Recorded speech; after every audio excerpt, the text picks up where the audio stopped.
Se você pensar na forma como as pessoas se relacionam com o transporte público, ela é a mesma há 20 anos. Sim. Desde que surgiu o cartãozinho de transporte, ele é assim até então. Agora que as coisas estão mudando, surgindo pagamento por QR Code, pelo celular, cartões de crédito e débito, mas isso é um movimento recente que a gente ajudou muito a promover ali, a fomentar, mas senão era a mesma forma há mais de 20 anos, né?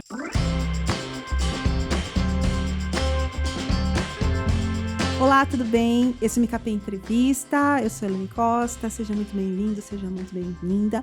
Eu quero fazer uma pergunta para você. Já pensou em inovar com coisas do seu dia a dia? Aquelas coisas assim que você olha e não dá nada para aquilo? Por exemplo, ônibus. Ir lá pagar hoje o ônibus, o metrô. Hoje dá muito fácil, né? Mas para chegar no que hoje a gente tem, teve todo um processo. E a gente vai entender um pouquinho disso. Como é que é essa inovação com coisas do dia a dia? E como é que é inovar, às vezes, com o governo, com o Estado, com empresas que são super tradicionais, né? É desafiador. E para a gente entender um pouquinho isso, hoje eu estou conversando aqui com o Luiz Renato Matos, que ele é CEO e cofundador da Onboard. A Onboard é uma empresa inovadora, uma startup que atua na digitalização e integração de sistemas de transporte urbano de passageiros no Brasil. É um negócio muito interessante, pessoal, então vocês vão gostar muito dessa conversa. Seja muito bem-vindo, Luiz. Obrigado, Elane. Obrigado pelo convite. É um prazer estar aqui conversando com vocês. É muito interessante isso, né? De você inovar com coisas que aparentemente vão ser... Você acha que vai ser sempre aquilo, né? Antigamente, o papelzinho, né? Todo mundo andava com o papelzinho para pagar o ônibus. E hoje a gente faz tudo pelo celular, né? Então, assim, conta um pouquinho da sua jornada e de onde veio isso que você percebeu, poxa, acho que aqui tem uma oportunidade, a gente poderia melhorar isso, mudar isso. Legal, acho que para falar um pouquinho da minha jornada, resgatar minhas origens lá, né? Eu sou de Analândia, cidade no interior de São Paulo, tem menos de 5 mil habitantes. Eu brinco que o Copan está em São Paulo aqui, o Copan tem mais pessoas que minha cidade. Sou filho de comerciantes, né? Minha família tem negócio na cidade e isso acabou me levando para fazer o curso de administração. Então, eu estudei na Universidade Federal de São Carlos, no campus de Sorocaba, e quando eu entrei na universidade, a minha pretensão era voltar para minha cidade para cuidar das coisas da minha família, enfim. E com o tempo acabei trabalhando, né, fazendo onde você tem que fazer estágio, enfim, eu acabei indo trabalhar em bancos. Trabalhei em banco durante muito tempo lá durante o curso e eu ia trabalhar no banco de ônibus, né? Então eu era estudante, então tinha lá meu passe de ônibus, eu levava 1h30 para ir e 1h30 para voltar do trabalho, utilizando o transporte público, tinha que fazer integração, enfim, porque eu trabalhava num extremo da cidade e estudava no outro. E morava no meio, então tinha toda essa dinâmica. E quando eu estava no banco, trabalhando no banco, eu vi que não era aquilo que eu queria para minha carreira, enfim. E durante a universidade me bateu uma espécie de crise existencial de que eu olhava para fora, né, nos Estados Unidos, as pessoas estavam, às vezes, até largando a faculdade para montar negócios. Né? Então eu falava, pô, por que isso não acontece aqui no Brasil, né? E aí eu falei, pô, eu tenho que sair da faculdade, eu tenho que me formar aqui com alguma coisa, com algum negócio. E comecei a pesquisar e estudar sobre isso para tentar identificar alguma oportunidade. E aí um dia eu me deparei com uma matéria da Exame sobre 8 tipos de indústria que poderiam desaparecer até 2020. 2 delas, uma era o cartão de crédito, o plástico, e a outra a carteira, porque estava indo tudo para dentro do celular. Eu peguei minha carteira para ver o que sobrava desse desmanche dos meios de pagamento e sobrava só o cartão de transporte. Eu falei, pô, por que o cartão de transporte ainda não está no celular também? Eu falei, vou colocar. E eu transformei isso no meu TCC, no meu trabalho de conclusão de curso. Né? Fiz um plano de negócio para iniciar a digitalização dos meios de pagamento no transporte público. Mas essa é a história até a universidade. Né? Depois que eu me formei, eu não conhecia muito de tecnologia, só que eu tinha um amigo que fazia o curso comigo, Marcel Cunha, que hoje é meu sócio, que ele é formado em ciência da computação, hoje ele é até mestre em ciência da computação, e ele era referência em tecnologia. Chamei ele para conversar, apresentei o projeto para ele, falei, Marcel, essa ideia aqui, o que você acha? Ele falou, pô, a ideia é bacana e tudo mais, mas eu estou trabalhando, enfim, né, já estou fazendo negócio, tinha morado na Suécia, no Japão, na Rússia, tudo desenvolvia para grandes empresas. Ele falou, se funcionar part-time ali, meio período, eu consigo te ajudar. Falei, vamos embora, né? Era o que eu tinha, né? E aí a gente começou a desenvolver o negócio e em determinado momento, né, o nosso objetivo era que a pessoa pegasse o celular e por aproximação, né, pelo NFC, encostasse nos equipamentos dos ônibus e liberasse a catraca. E em determinado momento ele falou, a gente precisava criar essa interoperabilidade entre o celular e o equipamento que liberava a catraca. E ele falou, pô, isso não é minha praia, eu não domino isso, eu sou mais da parte de software e tudo mais, não conheço sistemas embarcados. Eu falei, fica tranquilo que a gente vai arrumar um jeito, né? Vai dar um jeito. E eu estava voltando de Sorocaba para minha cidade, de carona, e entrou uma pessoa, né, o Walter, com uma caixinha de sapato na mão. Aí ele entrou no carro, assim, eu falei, o que é isso na sua caixinha de sapato? Ele falou, meu TCC. Eu falei, o que é seu TCC? Ele falou, ele abriu a caixa de sapato, assim, falou, é um microcontrolador de ponto, que eu encosto o celular nele, ele registra o ponto e manda os dados para o servidor. Aí eu falei, não é possível, posso ler seu TCC? Aí ele brincou comigo, ele falou, nem meu professor vai ler meu TCC. Eu falei, não, eu quero ler. Aí ele disponibilizou, mostrei para o Marcel, falei, o que você acha? Você acha que atende? Ele falou, eu acho que sim, vamos chamar ele para conversar. Chamou, e ele também é nosso sócio desde então, e a gente vem trabalhando nessa solução há muito tempo, mas quando a gente foi a mercado de fato para tentar implementar isso, a gente enfrentou N desafios, assim, que isso era em 2015, início de 2016, de lá para cá a gente passou por inúmeros desafios. Porque assim, é uma área, digamos, que é meio consolidada, né? Então, as empresas que estão ali já estão há muitos anos e tal. Sim. Então, você está mexendo numa coisa assim bem, né, difícil, né? Totalmente, né? Se você pensar hoje, pensar nesse serviço de bilhetagem, né, que essa parte de pagamento para sistemas de transporte público, hoje existem 6 empresas no país, 7 com a gente, que fazem esse tipo de serviço, né, que desenvolvem sistemas, desenvolvem equipamentos para as operações de transporte público. E a gente falou com absolutamente todas elas, propondo isso, né? Propondo criar essa interoperabilidade. E a resposta que a gente teve foi não de todas elas, né? Porque elas se sentiam ameaçadas, achavam que a gente era um concorrente delas, quando na verdade a gente queria criar negócio com elas, né? Então, atender uma demanda que não estava sendo atendida. Se você pensar na forma como as pessoas se relacionam com o transporte público, ela é a mesma há 20 anos. Sim. Desde que surgiu o cartãozinho de transporte, ele é assim até então. Agora que as coisas estão mudando, surgindo pagamento por QR Code, pelo celular, cartões de crédito e débito, mas isso é um movimento recente que a gente ajudou muito a promover, ali, a fomentar, mas senão era a mesma forma há mais de 20 anos, né? E a sociedade foi evoluindo. Na época que surgiu, né, a bilhetagem eletrônica dessa de cartão, você não tinha internet móvel, você não tinha celular, você não tinha outros serviços, né, como transporte por aplicativo, né? A gente está falando de Uber, 99, enfim, que acabaram concorrendo ali com serviços de transporte público, eles podem ser complementares até.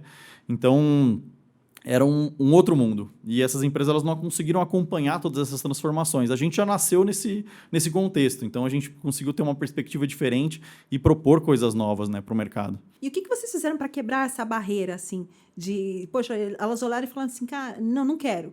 E o que vocês entenderam? Qual que foi o caminho? Assim, acho que isso é legal porque tem muita gente que às vezes tem ideias. Sim. E tem exatamente isso. É a porta na cara, né? Exato. Não queremos. Só que a gente vê que muitas inovações aí há 5, 10 anos, que eram coisas que ninguém imaginava que ia ter, né? Até um pouco mais, o próprio iPhone é um Sim. dos principais exemplos. Hoje é uma coisa do dia a dia, né? Então, Sim. como é que vocês lidaram com isso? Isso foi um ponto interessante. Logo que a gente se formou na universidade, né? Então, tinha meu trabalho de conclusão de curso, a gente tinha um projeto, a gente precisava colocar isso no mercado. A referência que a gente tinha era São Paulo, né? São Paulo é o maior sistema de transporte público sob pneus do mundo. Então, assim, tem uma complexidade enorme. A gente sabia que se a gente resolvesse os desafios de São Paulo, a gente resolveria os desafios de qualquer sistema.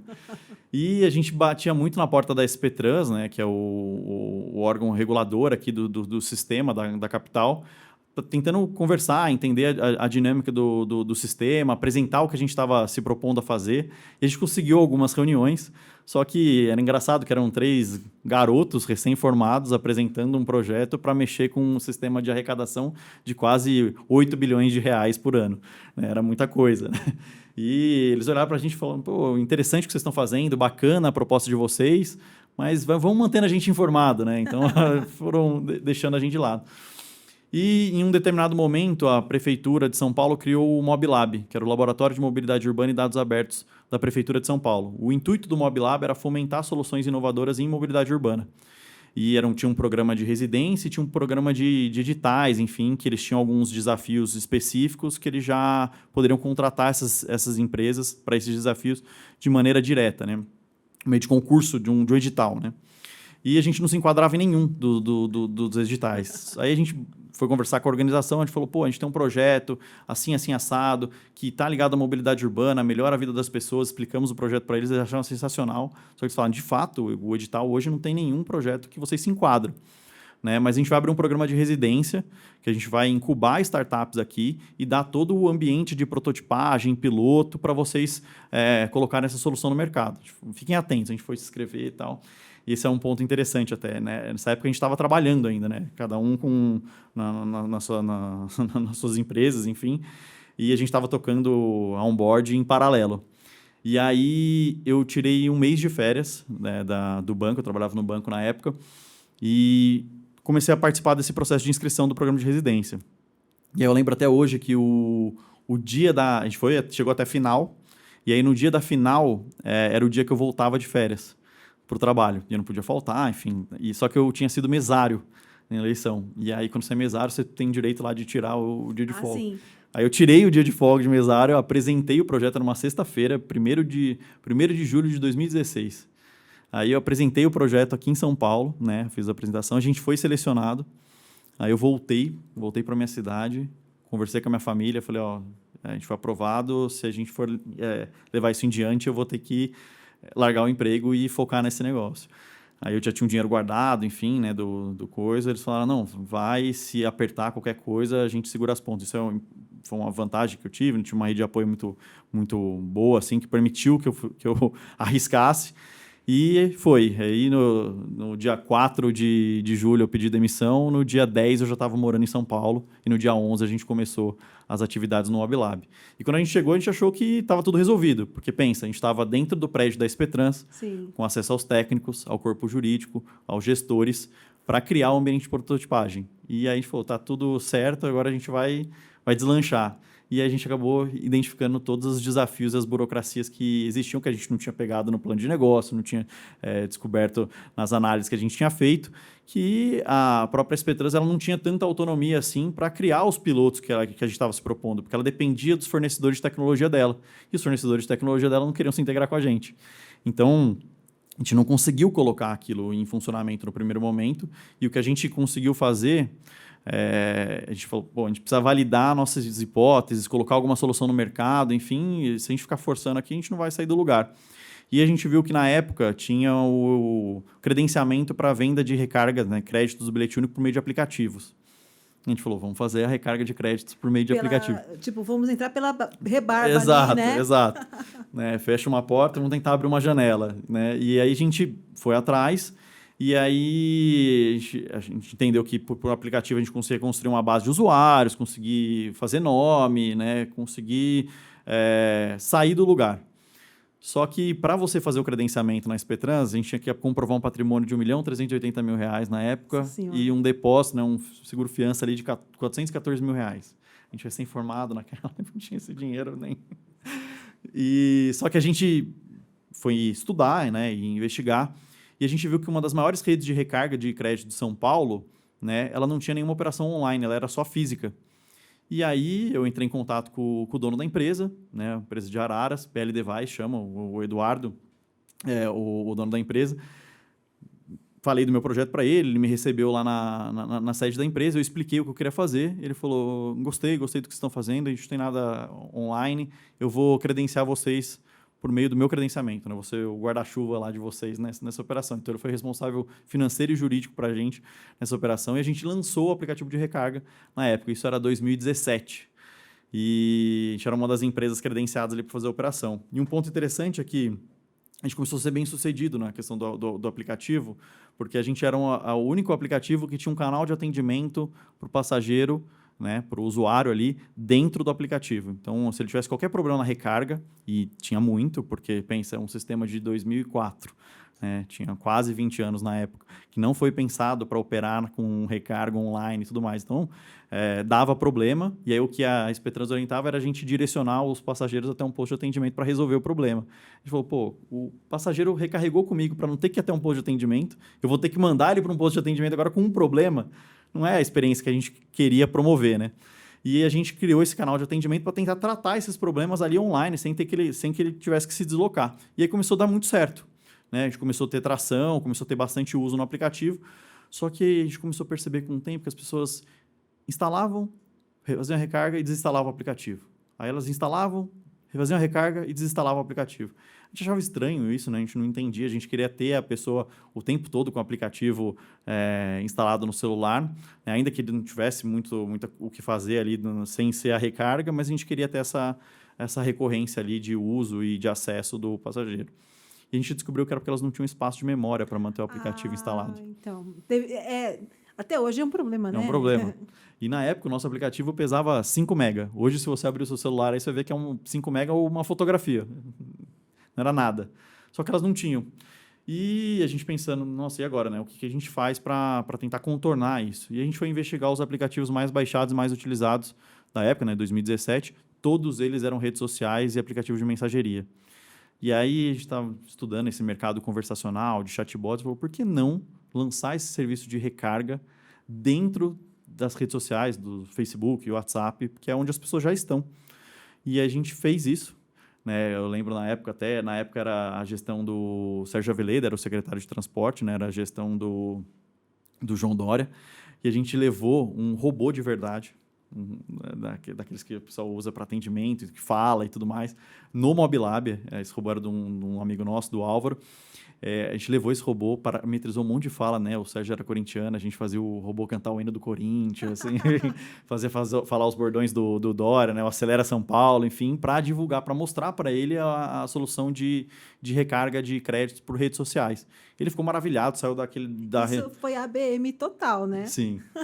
E aí ele saiu de lá e foi direto na rádio falar: São Paulo vai ser a primeira cidade no mundo que vai ter essa solução de recarga por redes sociais. A gente falou, pô, estouramos, né? Deu tudo certo, agora a gente vai dar certo. E aí a gente foi homologar essa solução na SPTrans. Lembrando que a gente já fazia recarga, a gente já tinha as mesmas APIs, já tinha tudo funcionando bonitinho. Quando a gente foi homologar isso na SPTrans, a gente levou 7 meses para que eles aprovassem a solução. Sendo a mesma API, tudo integração, mesma coisa, tudo certinho. Então, foi um desafio tremendo para a gente conseguir ter essa aprovação, porque era algo extremamente novo. Então, as pessoas não entendiam muito bem como que aquilo ia funcionar, o que ia ser, mas demorou para a gente conseguir validar, né, provar ali todo o nosso objetivo, a nossa intenção com aquilo. Mas a gente conseguiu. E a gente falou, com a recarga em si, a gente não ganhava dinheiro praticamente, né? Porque o custo ali, a remuneração era muito baixa, a gente tinha taxas de cartão, tinha chargeback, né? Tinha com as fraudes, enfim. Então, não era uma operação que valia a pena para a gente, financeiramente. E a gente pensou, por que não? Então, a gente licenciar essa tecnologia. Né? Se a gente não vai ganhar dinheiro com a operação de venda, de recarga, vamos licenciar a tecnologia, né, dos chatbots para as operações que queiram adotar e ter aquilo lá como uma ferramenta de atendimento para os seus clientes, né, inovadora.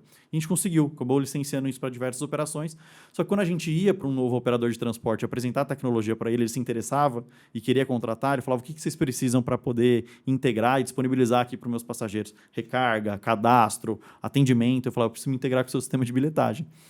Né? E aí, na época, a gente já era um pouco mais conhecido, as empresas de bilhetagem olhavam para a gente e falavam, esse menino de novo, querendo furar nosso bolo aqui, e nunca era essa a intenção, a gente não estava concorrendo em nada com eles, eles acabavam dificultando a nossa entrada, não forneciam as APIs, enfim, a gente não conseguia evoluir, não conseguia colocar mais recursos, colocar a solução no mercado. E aí os próprios clientes, os nossos próprios operadores de transporte, falaram, por que vocês não desenvolvem a própria solução de vocês? Porque vocês não ficam mais dependentes de fazer a integração. Foi que a gente falou, é verdade, né? Vamos tentar desenvolver a nossa própria solução para ter autonomia, para ter independência aí e colocar uma solução nossa no mercado. E aí o primeiro caminho natural que você pensa, né? Você fala, pô, esse equipamento, né? O hardware em si, ele já existe, né? Não vamos inventar a roda, né? Vamos tentar importar, porque comprar localmente, né? A gente não ia conseguir, porque quem fabrica, quem desenvolve, vende o sistema. Então a gente não ia conseguir, então tentar importar. A gente foi falar China, Estados Unidos, França, falando com diversos fornecedores, e a gente identificou alguns problemas nesse processo.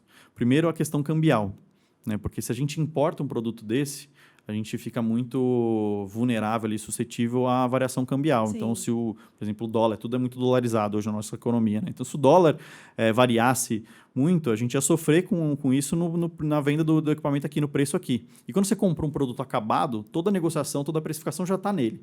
Então, você não tem muita margem de negociação, enfim, para poder trabalhar com isso. Então, a gente achou isso um risco muito grande. né, no primeiro momento, para fazer essa importação. Um outro risco que a gente identificou é que a especificação técnica desses equipamentos lá fora não era condizente com a realidade operacional que a gente tinha aqui. Então, às vezes, a temperatura de funcionamento desse equipamento que ele vinha não era a temperatura quase que fora do ônibus, né? Então, a gente falou... País tropical, calor. Exato, calor, a própria questão do asfalto, da qualidade do asfalto, trepidação, né, dependendo de onde passa, tem áreas rurais. Não, nem tem buraco em São Paulo. Exato, então assim, a gente falou, se a gente trouxer esse equipamento que funciona com essa especificação lá de fora para cá, ele não vai resistir, ele vai dar muito problema, ele vai dar muita manutenção, então também é muito arriscado. E a outra análise que a gente fez era a autonomia. Então, se a gente precisasse desenvolver, fazer qualquer tipo de customização para atender o mercado local, que tem as suas particularidades, tem as suas necessidades, a gente ia depender de um terceiro, né, de um fornecedor terceiro que não necessariamente ele teria os mesmos interesses que a gente, né, para atender essas demandas dos clientes. Ele falou, vai ser muito arriscado, né? Imagina, a gente traz uma solução e a gente não consegue evoluir ela, não consegue desenvolver os recursos para atender o cliente. Também era um outro problema. E o último, nessa análise que a gente fez, foi descontinuidade. Imagina se a gente importa esse hardware de fora e aí esse fornecedor eventualmente descontinua esse projeto porque ele acha uma linha de produção mais interessante, enfim, tem mais interesse no produto e tudo mais. A gente tem todo um negócio baseado num produto que não existe mais. A gente não teria peça de reposição, não teria suporte, não teria mais venda, enfim. Então, a gente achou arriscado e a gente decidiu desenvolver e dominar esse equipamento. Então, a gente partiu, apesar de ser um caminho mais difícil, né, desenvolver hardware no Brasil, né, a gente achou que seria o mais estratégico e o mais seguro a seguir. E aí a gente partiu para isso, para fazer. Evidente, ninguém sabia desenvolver hardware, ninguém tinha trabalhado com isso, né? E aí são as coisas, né, os golpes de sorte que a gente... As sincronicidades, né? Aí a gente estava nesse momento de vamos fabricar, vamos desenvolver o nosso próprio hardware. Chegamos a fazer um protótipo, com que a gente tinha, que a gente conseguia. Lógico, longe de ser algo satisfatório. Tem até os vídeos desse equipamento nas nossas redes sociais. E eu fui participar de uma palestra no Mackenzie, aqui em São Paulo, né, falando sobre empreendedorismo, negócio. E aí, das pessoas que participou da palestra junto comigo era o Júlio Oliveira, que hoje é nosso parceiro, né, no fabricante, na fabricação dos equipamentos. E o Júlio, eu conheci ele, na verdade, por conta de um amigo meu. Um amigo meu trabalhava com ele, ele era chefe desse meu amigo de infância. E esse meu amigo de infância sempre falava que era um trabalho de ultra tecnológico, trabalho desenvolvendo laser, o raio-x do acelerador de partículas lá de Campinas, é um negócio de ponto, sempre me interessei muito. E quando o Júlio apresentou, né, nessa palestra, eu falei, acho que eu conheço essa pessoa, né? E aí eu falei, ele é o chefe do Dudu, do meu amigo. Acabou a palestra, eu fui falar com ele. Eu falei, pô, Júlio, eu sou amigo do Eduardo, enfim, trabalho com você. Eu vejo que vocês desenvolvem hardware aqui no Brasil há bastante tempo. Eu estou tentando desenvolver um hardware próprio para sistema de ônibus, transporte. Expliquei para ele, ele falou, vem comigo, vem falar comigo em Campinas, né, que era a sede da empresa dele. Aí eu fui até Campinas, me reuni com o irmão dele, com o Juliano, apresentei o projeto, eles viraram para mim e falaram assim, eu quero desenvolver esse hardware para você. Eu falei, como assim? Ele falou, não, tudo que eu faço aqui, tudo que eu desenvolvo nunca chega na mão do cliente final. Eu sempre desenvolvo para a indústria, então isso fica... no celular, fica na fibra ótica, fica nos servidores e nunca chega na mão do passageiro final. Eu queria desenvolver alguma coisa que chegasse na mão do usuário final. Ele falou, eu queria desenvolver esse hardware para você. Eu falei, pô, vamos embora, extremamente qualificado. E eles estão com a gente desde então, a gente fabricou. Já estamos indo para a 6ª geração do nosso equipamento. Para a gente já é a 10ª, né, dentro de tudo que a gente desenvolveu, mas comercialmente falando, é a 6ª geração. Fez todo um trabalho de design, de concepção, a gente quis já trazer um conceito diferente dos equipamentos tradicionais. Se você olhar hoje, todos eles são uma caixinha, quadradinho, tem todo o mesmo formato. A gente já queria trazer um conceito diferente. O nosso é um pin de localização, com LED em volta, todo bonito. A gente para já trazer essa diferenciação, e a gente conseguiu construir um produto bem bacana e diferente do que tinha aí no mercado. Nossa, é muito legal essa sua trajetória, porque assim, você está falando aqui, eu estou pensando, você está falando de trabalhar com uma coisa, né, um universo, que é um universo que para um empreendedor pequeno, ainda mais assim, poxa, acabaram de sair da faculdade com o TCC, o plano de negócios ali, para algumas pessoas isso pode ser assim, pô, irreal, né? Sim. De você olhar, eu mirei num sistema de ônibus que tem governo envolvido, o estado, né, de São Paulo, o maior estado aí, né, o estado mais rico do Brasil. E aí você fica assim pensando, nossa, às vezes algumas pessoas se limitam, né? Porque elas pensam assim, nossa, está muito distante, eu não vou tentar, porque é muito distante. Né? Como é que foi isso na sua cabeça, assim? Porque você tem umas coisas de sincronicidade muito legais, de aparecer as pessoas, e eu acho que isso é muito nisso, né? Da vibe de que você está procurando, e quando você está procurando, as pessoas aparecem, né? Como é que foi isso para você, assim, de encarar esse desafio? Eu acho que, por falar de sorte, né? Eu acho que a sorte, eu já ouvi essa frase, enfim, eu concordo com ela, é quando a oportunidade encontra o preparo. Né? Então, essas oportunidades elas surgiram, mas se a gente não tivesse preparado, não tivesse atento a elas, elas teriam passado. Né? Eu brinco que a oportunidade é careca e sem rabo. Né? Depois que ela passa, não tem onde agarrar. Né? Então, acho que a gente estava muito atento a isso, estava tentando, de fato, fazer alguma coisa, mas eu falo também que, assim, se a gente tivesse a dimensão dos desafios que a gente tinha lá atrás, que a gente estava começando, acho que a gente não teria feito. Eu acho que o fato da gente ter uma inocência ali, de acreditar que a gente era capaz de fazer aquilo que a gente estava se propondo e descobrindo os caminhos ao longo do tempo, eu acho que isso foi preparando a gente e foi mantendo a gente no curso. Porque quando a gente via um desafio muito grande, a gente falou, cara, a gente já avançou tanto, a gente já conseguiu vencer as coisas, né? A oportunidade é grande, vamos continuar, enfim, e isso é o que vem mantendo a gente firme ali no nosso propósito. Né? E um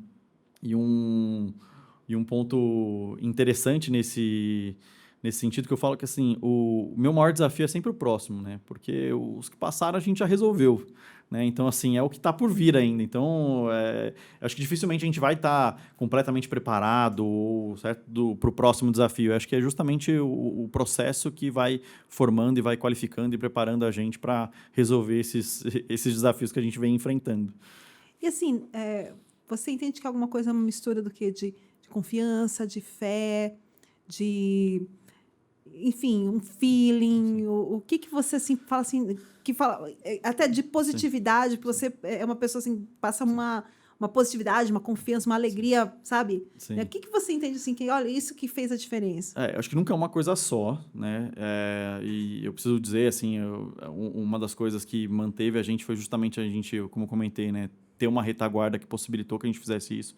Isso não é a condição da maioria das pessoas, às vezes, de ter uma rede de apoio que segure as pontas no momento, porque empreender é uma série de imprevisibilidades, assim, tudo que a gente projetou, imaginou, o tempo, enfim, tudo a gente errou. Né? Tudo. Não por mal, assim, né?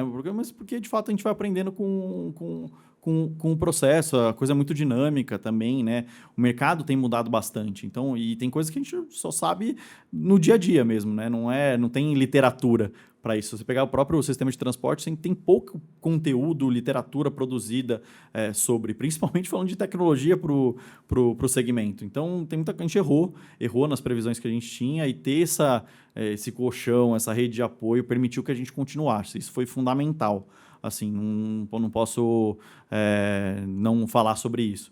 E acho que o resto foi justamente a gente ter um pouco dessa confiança, dessa animação pelo desafio, pela resolução do problema, porque os nossos parceiros também, eles têm muito essa dinâmica, né? De, pô, eles se empolgam com o desafio. Falam, pô, olha o tanto que eu vou aprender com isso, né? Então, eu acho que isso é importante também. E a gente pensa, pô, se tudo der errado, olha o que a gente aprendeu, olha o que a gente conseguiu fazer nesse tempo. Né? Eu acho que empreender colocou a gente em algumas oportunidades que a gente não teria se a gente estivesse numa carreira tradicional. Me colocou para sentar com pessoas que eu jamais imaginei que eu poderia estar sentado, conversando, enfim, pela qualificação, pelo status, né, por onde elas estão. E isso abriu muitas portas. Empreender abriu muitas portas nesse sentido. Então, eu acho que eu sou grato pela escolha. Hoje, uma das grandes preocupações minha é ter que voltar para o mercado de trabalho, por exemplo, né? Como que seria isso? Mas eu tô bem confiante, bem otimista com o que a gente vem entregando, com o crescimento da empresa e tem sido bastante positiva a experiência, né? Ai, legal. E assim, como é que você vê, no caso, a importância de participar, né, como o ranking do Sem Open e tal, que Sim. focar em inovação aberta, né? Que, para quem não sabe, inovação aberta é o trabalho que, quando as grandes empresas precisam inovar, mas elas não vão inovar com o time interno. Então, elas procuram ajudas de empresas de tecnologia, de startups, justamente para conseguir ganhar esse timing aí para inovar. Como é que você vê o impacto disso para vocês? Isso abriu portas? Porque vocês já são top 10 desde o começo, né? Que Sim. vocês entraram no ranking. Esse relacionamento com corporações, assim, com grandes corporações, vem desde o início da empresa. Se você pensar a própria relação, né, do Mob Lab, querendo ou não, a gente estava se relacionando com a Prefeitura de São Paulo, que é uma empresa gigantesca, enfim. Sim. Então, já começou ali com relacionamento, lógico, com uma questão governamental, tem as suas particularidades, mas já começou. E, ao longo da nossa trajetória, a gente teve muitos relacionamentos. A gente passou por programas de aceleração, né, programa de aceleração de empresas. Um dos exemplos foi o programa de aceleração da Visa. A gente foi uma das empresas incubadas também no programa de aceleração deles. Era um programa focado exclusivamente em fintech, né, como a gente era um meio de pagamento. A gente foi selecionado e hoje a gente venceu, foi a primeira edição do programa, eram 7 empresas que participaram, uma seleção de 10 países, a gente venceu em todas as categorias do programa. A gente foi a única empresa até hoje que venceu em todas as categorias. Então, esse relacionamento com corporações é antigo já nosso, né? E isso, de fato, abriu oportunidades para a gente, porque o fato das corporações estarem interessadas no que a gente estava fazendo, colocava a gente para falar com alguns executivos de alto escalão, né, que estavam tocando, estavam na frente, na liderança de projetos que tinham relação com o que a gente estava fazendo. Né? E isso colocou a gente para sentar e conversar de igual para igual com esses executivos, que é algo diferente, talvez, numa carreira de trabalho convencional. Né? Então, isso foi bom, porque... penso, né? O mercado é muito dinâmico, às vezes as pessoas também mudam de empresa, de posição, e a gente, cultivando essa rede de relacionamento, a gente acaba tendo essas aberturas com essas pessoas nas outras organizações que elas vão passando ao longo da carreira dela. Então, para a gente, isso foi bastante positivo. O fato das premiações também, eu brinco assim, ela não muda o ponteiro, né? Porque a premiação ela não traz, às vezes ela não traz negócio, ela não, enfim, mas o fato da visibilidade é uma injeção de ânimo, antes de mais nada, né? Porque mostra que a gente está, de certa forma, no caminho certo, está sendo reconhecido. Às vezes, eventualmente, geram oportunidades de negócio ou de relacionamento, mas acho que o principal, hoje, para a gente, pelo menos para onboard, as pessoas que estão lá dentro, é essa injeção de ânimo de mostrar que a gente continua no caminho certo, está fazendo a coisa certa, e é um reconhecimento do que a gente está entregando para a sociedade mesmo. E você entende, por exemplo, que a questão da incubação, né, foi algo estratégico para vocês também? Que, assim, a gente vê, tem muitas incubadoras e tal, e a gente percebe isso, que às vezes o que é meio aquele incentivo que estava faltando, né? Sim, acho que a gente passou por diversas incubações de diversas empresas, e eu acho que ela foi fundamental. O pessoal foca muito na metodologia, sim, a metodologia é importante, né, principalmente no de negócio, enfim, para você entender ali o que são boas práticas e como você tem que formatar o seu negócio para conseguir dar chegar nas próximas etapas. Mas eu acho que as incubações elas foram fundamentais para a rede de relacionamento, principalmente. Porque pensa, a gente veio do interior de São Paulo. Conhecer ninguém, né? Conhecer ninguém. Veio para as maiores metrópoles do mundo, enfim. E ter esses contatos, como eu te falei, abrem portas para a gente, né? E a gente está dentro de um processo de incubação, querendo ou não, a gente passou por um crivo, por uma chancela, tem algo que validou o nosso negócio. Então, isso acaba colocando a gente em posições de conversar e de ter acesso, de fato, a essas pessoas. Então, para a rede de relacionamento, para quem está buscando isso daí, eu acho que é fundamental passar por esse processo. Às vezes, ponto número 1 é a rede de relacionamento, depois as questões da metodologia, de entendimento. E, lógico, alguns programas eles oferecem algum subsídio financeiro. Lógico que isso é longe de ser alguma coisa que traga alguma sustentabilidade para a empresa, mas segura as pontas ali, alguma coisa do dia a dia, alguma conta, ajuda a pagar algumas contas, não são todos que têm. Mas isso também a gente acabou sendo beneficiado muito por conta desses programas e dessas premiações, incentivos, enfim. É fundamental isso, né? Porque é uma forma de financiar a inovação, né? Sim. Porque aquilo, muitas ideias, eu acho que é isso que é essa jornada, a ideia toda saiu ali da faculdade, né? Sim. Então, quer dizer, quantas pessoas têm esse tipo de ideia e precisa realmente ter um ambiente que seja propício para para a coisa se desenvolver, né? Então, é incubação mesmo, né? É tirar da ideia e começar a colocar para fora, começar a fazer crescer e com isso só tendo os contatos certos, com as pessoas certas, facilita muito, né? Agiliza muito o processo. E falar uma curiosidade, assim, eu fiz curso de administração, como eu comentei, né? E a gente tem muitas disciplinas de empreendedorismo na universidade. Só que quando eu decidi transformar o meu TCC num plano de negócio, não podia, porque a universidade não permitia que fosse feito isso. E aí eu conversei com a minha professora, né, a minha orientadora, a Neila Cunha, e apresentei essa ideia para ela, ela se interessou, ela falou, não, deixa eu tentar conseguir. E ela foi atrás, pleiteou isso, e conseguiu a autorização da universidade para poder transformar trabalho de conclusão de curso em plano de negócio. Né? E hoje a universidade me convida para ir até lá para incentivar os alunos a fazerem o mesmo, né? Para ter essa saída da universidade com os próprios negócios. Né? Não, isso é sensacional. Porque assim, você foi disruptivo ali, né? Que você trouxe uma ideia nova ali, todo mundo está acostumado, aquela coisa acadêmica. Não, vamos fazer uma coisa prática, né? Vou pegar isso aqui, vou fazer todo um estudo e vou fazer realmente uma coisa que eu vou usar, né? Sim. Então, sensacional. Acho que a inovação tem muito a ver com a questão acadêmica também. Acho que no Brasil hoje isso é pouquíssimo aproveitado. A gente veio, né? Eu, o Walter, o próprio Marcel, o trabalho de conclusão de curso nosso, de uma maneira geral, contribuiu muito para o desenvolvimento da empresa. Mas também com os nossos parceiros, com o Júlio, com o Juliano, o prédio deles ficava dentro da universidade, dentro da Unicamp, enfim. Então, muito dos trabalhos acadêmicos, ali, da pesquisa, da força de trabalho ali daqueles pesquisadores ajudaram a gente a chegar onde a gente estava também. E, às vezes a gente não dá valor para isso aqui no Brasil, né? A gente olha lá fora, muitas universidades recebendo incentivo, verbas para fomento, para desenvolvimento, acabam gerando patentes, e isso aqui ainda é muito incipiente no Brasil. Eu acho que isso está mudando, né? Sim. Porque a gente está entrando nessa cultura do entendimento da inovação, do entendimento que é aquilo, a inovação que chegou ali na ponta, ela tem todo um embasamento acadêmico. Né? Então, começou na faculdade, começou dentro da universidade, para depois aquilo se tornar um produto. Né? A internet é o típico, a internet começou assim. Né? Então, quer dizer, e tantas outras coisas também que começaram dessa forma, começaram ali uma sementinha que depois aquilo passou e hoje a gente usa, a gente nem sabe direito de onde é. Então, assim, como é que você vê essa importância da empresa, das empresas no geral, terem esse espaço ou essa verba, alguma coisa que elas façam também para incentivar a inovação? Eu acho que eu brinco assim, quando você tem que criar uma área de inovação dentro da empresa, às vezes, eventualmente, você não está inovando. Acho que a inovação ela tem que fazer parte da cultura de uma empresa, né? Para, de fato, ela se manter inovadora. Né?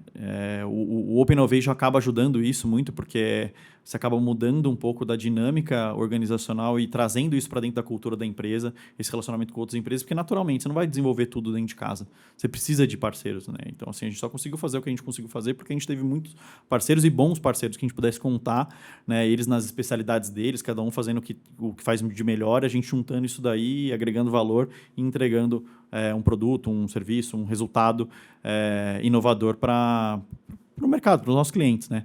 E eu acho que ter isso na cultura, lógico, com recurso, e a gente está falando de verba, né, para poder inovar, né, inovar pressupõe muito errar, né, porque se você está fazendo um negócio e ele está dando 100% certo, necessariamente você não está inovando, porque os caminhos, de certa forma, já estão trilhados. A inovação parte do pressuposto de você descobrir novos meios, novos caminhos, e você vai acabar errando, e aí o propósito é você ajustar o mais rápido possível.